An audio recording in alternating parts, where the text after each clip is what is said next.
రంగారెడ్డి జిల్లా సబితానగర్లో గుడిసెలో పడుకున్న దివ్యాంగ బాలుడిపై విచక్షణారహితంగా వీధి కుక్కలు దాడి చేశాయి.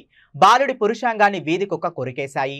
ఒక్కసారిగా అరిచిన బాలుడి కేకలు విని గుడిసెలోకి వచ్చిన స్థానికులు వీధి కుక్కను వెళ్లగొట్టి బాలుడిని ఆసుపత్రికి తరలించారు. బాలుడిని చూసి తల్లడిల్లిపోయిన తల్లిదండ్రులు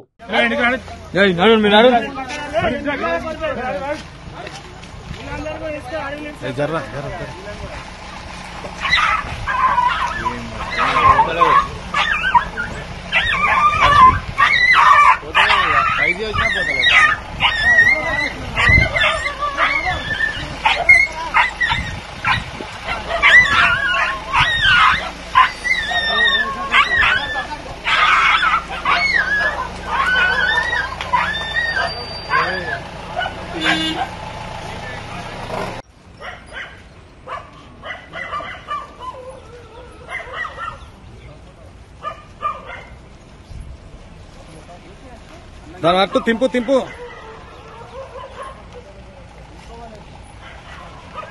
అది వెళ్ళిపోయిందంటే దొరకదు చూడు మళ్ళీ.